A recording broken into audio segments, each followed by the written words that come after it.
ಸುದೀರ್ಘವಾದ ಇತಿಹಾಸ ಇರೋ ಕೆಲವು ಭಾಷೆಗಳಲ್ಲಿ ಕನ್ನಡ ಕೂಡ ಒಂದು. ಈಗ ಅದೆಷ್ಟೋ ಜನರು ಕರ್ನಾಟಕದವರು ಆದರೂ ಕೂಡ ಕನ್ನಡ ಮಾತಾಡೋದಕ್ಕೆ ಹಿಂದೆ ಮುಂದೆ ನೋಡ್ತಾರೆ. ಆದರೆ ಹಿಂದೊಂದು ಕಾಲದಲ್ಲಿ ಗ್ರೀಕ್ ನಾಟಕದಲ್ಲೂ ಕೂಡ ಕನ್ನಡ ಭಾಷೆ ಬಳಕೆ ಆಗ್ತಿತ್ತು ಅಂದರೆ ಯಾರಿಗೆ ಆದರೂ ವಿಚಿತ್ರ ಅನ್ನಿಸ್ಬೋದು.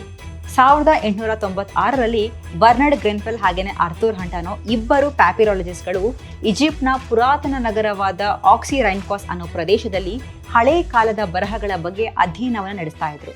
ಸುಮಾರು ಕ್ರಿಸ್ತಪೂರ್ವ 2900ರಿಂದ ಕ್ರಿಸ್ತಶಕ 1100ರ ತನಕನೂ ಪುರಾತನ ಈಜಿಪ್ಟ್, ಗ್ರೀಸ್, ರೋಮ್ನಲ್ಲಿ ಪ್ಯಾಪಿರಸ್ ಅನ್ನೋ ಗಿಡದ ತಿರುಳನ್ನ ಬಳಸ್ತಾ ಇದ್ರು. ಆಗಿನ ಕಾಲಕ್ಕೆ ಬರೆದ ಲಿಪಿಗಳು ಹಾಗೆಯೇ ಬರವಣಿಗೆಗಳ ಶೋಧನೆಯಲ್ಲಿದ್ರು ಗ್ರೆನ್ಫೆಲ್ ಹಾಗೆಯೇ ಹಂಟ್. ಹಾಗೆ ಭೂಮಿ ಅಗೆದು ಹುಡುಕೋವಾಗ ಅನೇಕಾನೇಕ ಪುರಾತನ ಬರಹಗಳು ಪತ್ತೆಯಾದವು. ಅಂದು ಪತ್ತೆಯಾದ ಸಾಕಷ್ಟು ಬರಹಗಳ ಮಧ್ಯೆ ಒಂದು ನಾಟಕದ ಸ್ಕ್ರಿಪ್ಟ್ ಗ್ರೆನ್ಫೆಲ್ ಹಾಗೆಯೇ ಹಂಟ್ಗೆ ಕುತೂಹಲ ಹುಟ್ಟಾಕ್ತು. ಅದೊಂದು ಗ್ರೀಕ್ ನಾಟಕ. ಅದರ ಕಥೆ ಪ್ರಕಾರ ನಾಯಕಿಯನ್ನ ಭಾರತ ಮೂಲದ ರಾಜನೊಬ್ಬ ಅಪಹರಣ ಮಾಡ್ತಾನೆ. ಇನ್ನು ನಾಯಕಿಯ ಹುಡುಕಾಟದಲ್ಲಿ ಅವಳ ಸಹೋದರ ಹಾಗೆಯೇ ಅವನ ಸ್ನೇಹಿತರು ಹೋಗ್ತಾರೆ. ರಾಜನ ಅರಮನೆಯಲ್ಲಿದ್ದಂತಹ ನಾಯಕಿನ ಕರ್ಕೊಂಡು ಬರೋದಕ್ಕೆ ಅವರು ಉಪಯೋಗಿಸುವಂತಹ ಆಯುಧ ವೈನ್. ರಾಜನಿಗೆ ಅತಿಯಾಗಿ ಕುಡಿಸಿ ಬಂಧನದಲ್ಲಿ ಇದ್ದಂತಹ ನಾಯಕಿನ ಬಿಡಿಸಿ ಹಡಗಿನ ಮೂಲಕ ಮರಳಿ ಕರೆತರ್ತಾರೆ. ಈ ನಾಟಕದ ಸಂಪೂರ್ಣ ಸ್ಕ್ರಿಪ್ಟ್ ಸಿರಿಲಿಕ್ನಲ್ಲಿತ್ತು.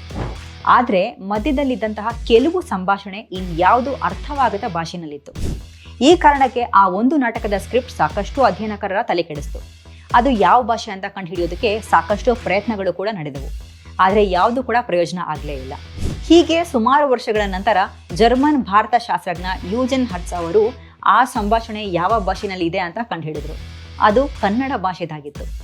ಬೇರೆ ಕೊಂಚ ಮಧು ಪಾತ್ರೆಗೆ ಹಾಕಿ ಅಂತ ಹೇಳ್ತಿತ್ತು ಆ ಸಂಭಾಷಣೆ.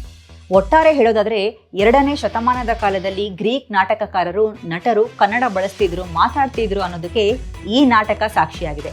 ಅದಕ್ಕೆ ಹೇಳೋದು ನಮ್ಮ ಕನ್ನಡ ಯಾವತ್ತೂ ಗ್ರೇಟ್ ಅಂತ.